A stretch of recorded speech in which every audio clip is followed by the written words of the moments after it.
तो मेरा प्रश्न आईबीसी इंडिपेंडेंट बिजनेस कंसल्टेंट, जो एक नई तरह का टर्म आपने यूज किया, दिल के तार छेड़े हैं आपने सर। इसमें दो प्रश्न मैं पूछना चाहता हूं आपसे। पहला तो जो आपने ये एजुकेशन का मॉडल आप लेके आए, जिसमें जो प्रैक्टिकल लोग हैं जिन्होंने कामयाबी प्राप्त की है उनको आपने प्रोफेसर बना दिया, तो वो अपने आप में एक मुझे इंटरनेशनल नहीं मालूम कि कहाँ पे ऐसा होता होगा, लेकिन इंडिया में तो मुझे नहीं लगता कहीं पे इस प्रकार की प्रैक्टिकल एजुकेशन कहीं पे थी।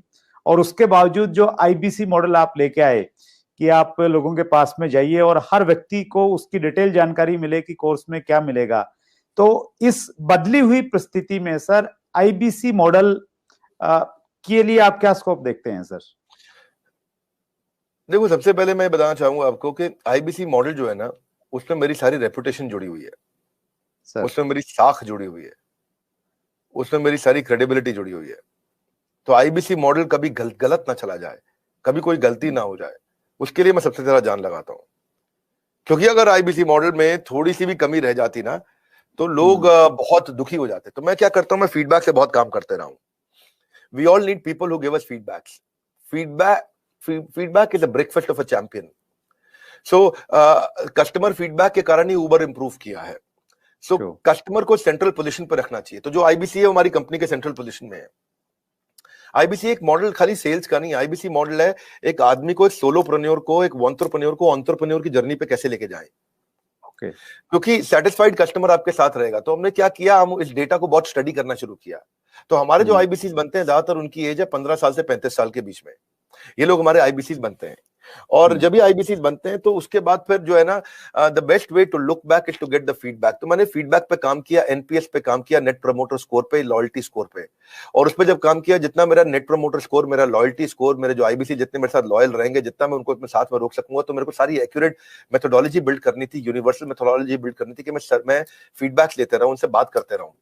हमने अग्रवाल पैकर मूवर से भी सुना, सबसे सुना, हम सबसे देखते आ रहे हैं कि ग्रीवेंस मैनेजमेंट पे काम करना चाहिए। तो मैंने ग्रीवेंस मैनेजमेंट पे काम किया अपने आईबीसी के साथ में। क्योंकि कहते हैं किसी if you can't solve, find someone who can solve it quickly. तो मैं टेक्नोलॉजी बहुत बिल्ड करी। मैं बहुत ध्यान से सुनता हूं अपने सारे आईबीसी को कि मैं उनको कैसे आगे लेकर के जाऊं। उनकी कोई कंप्लेंट है, अगर वो फेलियर हो रहा है, तो मैं अपने रिटेंशन को कैसे बढ़ाऊं, उसके एक्सपीरियंस कैसे उस एक्सपीरियंस को इंप्रूव करूं। तो हमने कैंपेन लॉन्च किया, रगड़ देंगे कैंपेन। ये रगड़ देंगे कैंपेन का मतलब है तू आईबीसी ज्वाइन कर, तेरे को रगड़ देंगे, तेरे को इतना तराश देंगे। People don't care how much you know, they know how much you care. लोगों को इस बात की परवाह नहीं कि आपको जानकारी कितनी है, पर उनको जानकारी है कि आपको उनकी परवाह कितनी है। तो हम उनकी परवाह करते हैं। हम फर्स्ट कॉल रेजोल्यूशन पे काम किया हमने। फर्स्ट कॉल रेजोल्यूशन मतलब पहला फोन आए कि मैं इस तकलीफ में हूं, तो जितना मेरा फर्स्ट कॉल रेजोल्यूशन यानी कि पहली कॉल पे ही मैं उसकी प्रॉब्लम सॉल्व कर दूं, जितना मेरा एफसीआर रेट हायर रहेगा, उतना मेरा कस्टमर सेटिस्फाइड होगा, मेरा लॉयल्टी स्कोर बढ़ेगा और मेरे आईबीसी मेरे साथ में जोड़ता है और हम उसको बिल्ड करते हैं। तो इसको हमने नॉर्मल डायरेक्ट सेलिंग मॉडल की तरह नहीं रखा कभी भी। हमने इसको एक एंटरप्रेन्योरशिप, हम एक रियल कॉर्पोरेट की तरह इसको बिल्ड किया, सॉलिड कॉर्पोरेट की तरह। देखो सुरेंद्र जी, बिजनेस की हमें अच्छी जानकारी है, भगवान की कृपा से मैंने हजारों लाखों बिजनेसेस को ठीक किया है, कम से कम हजारों तो किया है। 15 मिनट से 10 मिनट से ज्यादा नहीं लगते मुझे एक बिजनेस में कि वो फेल क्यों हुआ है बताने में।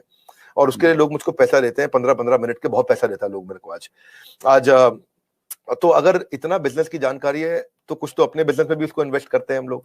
तो हमने फर्स्ट कॉल रेजोल्यूशन पे काम किया कि हम लोग तेजी के साथ पे काम करें। तो फर्स्ट कॉल रेजोल्यूशन में मैंने ट्रेन किया, अपने एजेंट्स को ट्रेन किया, हमने उनको रेजोल्यूशंस बिल्ड करने के तरीके निकाले, वेट टाइम को खत्म किया, कोई हमें फोन करे तो कॉल वेटिंग पे ना जाए, हमने उसको कैसे फर्स्ट टाइम राइट कर सके हम लोग। तो एफटीआर और एफसीआर इन सब पे काम किया। टर्न अराउंड टाइम बोलते हैं टैट, कि मेरे को अगर कॉल आया तो मैं कितनी जल्दी टर्न अराउंड कर सकता हूं, अगर कोई प्रॉब्लम को मुझे इंटरनली सॉल्व करनी तो मैं कितनी जल्दी टर्न अराउंड कर सकता हूं।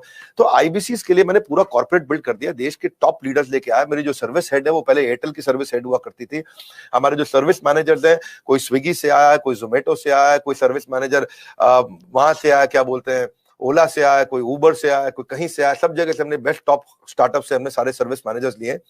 और कोई भी क्वेरी को अनरिजॉल्व नहीं छोड़ते हम लोग, वो सुसाइडल है। अगर कोई भी किसी का क्वेश्चन आया उसको सॉल्व नहीं कर पाए, सुसाइडल है। आपको पता है आज सारी एमएलएम कंपनीज क्यों डूबती है? नंबर 1 टॉप कारण है नेगेटिविटी। जिस समय किसी एमएलएम में नेगेटिविटी फैल जाती है वो खत्म हो जाती है, गेम ओवर हो जाता है। तो हमें ये सब चीजें देखी है, हमने ऑब्जर्व करी हैं। तो हम चाहते थे keeping a query unresolved for too long is suicidal, तो वो नहीं करना कभी भी। उसके लिए हमने क्या किया, स्पेसिफाइड इंसेंटिव्स दिए कि अगर आप सेम डे इमीडिएट रेजोल्यूशन देते हैं तो हमने कंप्लेंट मैनेजमेंट सिस्टम लॉन्च किया, सीएमएस। कंप्लेंट मैनेजमेंट सिस्टम में सीएमएस के अंदर कोई भी सजेशन, कोई भी फीडबैक, कोई भी क्वेश्चन, कोई भी कंप्लेंट वो देगा तो हम उसको तुरंत रिजॉल्व करेंगे। मैंने लॉन्च किया था इसको अगस्त सितंबर के अंदर। उस समय मेरे पास 7,500, 8,000, 9,000, 10,000, 15,000 फीडबैक्स, क्वेश्चंस, कंप्लेंट्स या सजेशंस पेंडिंग रहा करते थे। लेकिन हमने क्या किया, उसको तेजी से हमने काम किया, उस पर लीडरशिप बिल्ड करते गए। इसके लिए पूरा सर्विस सेंटर बड़ा क्रिएट कर दिया, लोगों के कोर्सेज, हमने ये देखना शुरू किया कि कहां कहां बड़ी टिकट्स आ रही है, कौन कौन से बकेट्स हैं, उन बकेट्स को हम कैसे रिजॉल्व करें। उसके हमने फीचर्स बहुत जबरदस्त बनाए सीएमएस के। और फिर क्या हुआ, फिर हमने देखा ऐसा करते करते जब भी आए क्राइसिस तुरंत बना दो प्रोसेस। क्या रूल होता है जी सुरेंद्र जी, कि जब भी आए क्राइसिस तुरंत बना दो प्रोसेस। तो हर क्राइसिस के अगेंस्ट प्रोसेस बना दो भाई। एक दिक्कत आई, क्राइसिस आया था तो ऐसा प्रोसेस बना दो कि दोबारा ना आए। एक क्राइसिस आया, ऐसा प्रोसेस बना दो कि दोबारा ना आए। एक उसने शिकायत करी तो ऐसा प्रोसेस बना दो कि दोबारा शिकायत ना करे। मैं स्टूडियो में बैठा हूं, मेरे साथ में टीम काम कर रही है, अभी मान लो कोई यहाँ पे शिकायत आती है कि भाई इधर मच्छर बहुत है, तो वो ऐसा प्रोसेस बना दे कि अगली बार मच्छर ना मिले यहाँ पे भाई, कम से कम पहले ऑल आउट वगैरह जो भी लगाना है आपको भाई। यहाँ पे अगर लाइट ठीक नहीं आ रही चेहरे पे तो ऐसा प्रोसेस बना दो कि चेहरे पे लाइट ठीक आए। तो जब आए क्राइसिस तुरंत बनाओ प्रोसेस। तो कई बार क्या होता है, बनाते बनाते हमने 750 प्रोसेस बना दिए। कितने? अच्छा, 750 प्रोसेस और पॉलिसीज हमने बना दिए। लेकिन फिर भी क्या होता है, कई बार कोई ऐसी नई समस्या निकल के आती है, टीम बड़ी है, ऑर्गेनाइजेशन बड़ी है। आज हमारे 100 से ज्यादा ऑफिस हो गए हैं, अब आई थिंक 102, 104 ऑफिस हो चुके हैं हमारे, और 250 ऑफिस हो जाएंगे अगले 2 क्वार्टर के अंदर, क्योंकि हर जगह से फ्रेंचाइजी की रिक्वायरमेंट आ रही है। हर कोई बड़ा, जिसने भी कभी डायरेक्ट सेलिंग किया है, जिसने कोई सेल्स का बिजनेस किया है, जिसने कोई और तरह का सेल्स का बिजनेस किया है या कुछ कम काम किया है, वो कहता है मुझे अपनी फ्रेंचाइजी दे दो। हमारे यहाँ क्योंकि फ्रेंचाइजी सब 1-1 करोड़ रुपए का रेवेन्यू आराम से कर जाते हैं महीने का। 50-50 लाख वाले तो बहुत सारे हैं जो महीने का रेवेन्यू करते हैं 50-50 लाख रुपए, तो वो कहते हैं अपना फ्रेंचाइजी दे दो। तो अपने फ्रेंचाइजी ऑफिस बढ़ा रहे हैं। लेकिन होता क्या है कि इन सब के करते कराते टीम जब इतनी बड़ी हो जाती है तो प्रॉब्लम भी नई नई तरीके की आती है, क्रिएटिव प्रॉब्लम आती है, अलग प्रॉब्लम आती है। एक भाई हमारा आईबीसी है, वो कहता है कि मैं पहले देहरादून में काम करता था, अब मैं देहरादून से मैं शिफ्ट हो गया हूं इलाहाबाद, अब मेरे को इलाहाबाद के ऑफिस में कनेक्ट कर दो। और उसकी जो पिछले महीने की सेल थी उसमें आखिरी दिन पे उसने कुछ बड़ी ट्रांजैक्शन करी जिसका इंसेंटिव उस ऑफिस को मिलना था, लेकिन वो यहां शिफ्ट हो गया तो उसके ऑफिस का इंसेंटिव अटक गया, और वो यहां शिफ्ट हुआ तो उसके साथ में कुछ करते करते कहीं वो कॉम्प्लिकेटेड चीज निकल आती है। तो 751वां प्रोसेस चाहिए इसके लिए, 752वां प्रोसेस चाहिए, ये 753वां नया क्राइसिस आया है, तो उस क्राइसिस के अगेंस्ट नया प्रोसेस चाहिए। तो हमने नया टीम बना दिया, उसको बोलते हैं E cube, empathetic execution of exception. E empathy मतलब परानुभूति, सहानुभूति के साथ। एग्जीक्यूशन मतलब तेज फटाफट डिसीजन। एक्सेप्शन मतलब ऐसी चीज का जो पहले कभी आई नहीं। सो एम्पैथी, एग्जीक्यूशन, एक्सेप्शन, ये 3 चीज को हम बोलते हैं ई-क्यूब। तो उसके लिए हमने टीम बनाई। इस टीम के अंदर हमने फाइनेंस, टेक्नोलॉजी और सर्विस के लोग हैं। कहीं पेमेंट का इशू है, कहीं टेक्नोलॉजी का इशू है, कहीं सर्विस का इशू है, किस चीज का इशू है, कहीं लर्निंग एंड डेवलपमेंट का इशू है, कहीं सेल्स की कैपेबिलिटी का इशू है, किस चीज का इशू है। तो हमने एक टीम बनाई, और जैसे ही कोई नई प्रॉब्लम आई 4 घंटे के अंदर नई पॉलिसी तैयार करेंगे, नया प्रोसेस तैयार करेंगे, और 4 घंटे के अंदर उसको सोल्यूशन देंगे। हमारे यहाँ रूल है, अगर पूरे दिन के अंदर वर्किंग आवर में किसी भी समय कोई भी complaint, suggestion, feedback, question, discussion हो गया तो शाम को 7 बजे से पहले या एंड ऑफ द डे, तारीख बदलने से पहले पहले उसी दिन के अंदर कितना भी कठिन क्यों ना हो सॉल्व करना है। तो मेरा जो फीडबैक स्कोर हुआ करता था शुरुआत में वो बहुत लो था, वो हमने फिर उसको इंप्रूव किया। आज आपको जान के खुशी होगी, पिछले 2 क्वार्टर से मैं अपने फीडबैक स्कोर को 98% पे मैनेज कर पा रहा हूं। यानी कि 98% का फीडबैक हमारा ऐसा है 5 स्टार, और बाकी 2% है, कोई 3 स्टार 4 स्टार भी देता है, और कोई कम भी दे सकता है। तो वो हमारे लिए फिर नया प्रोसेस बनाने की संभावना आ जाती है।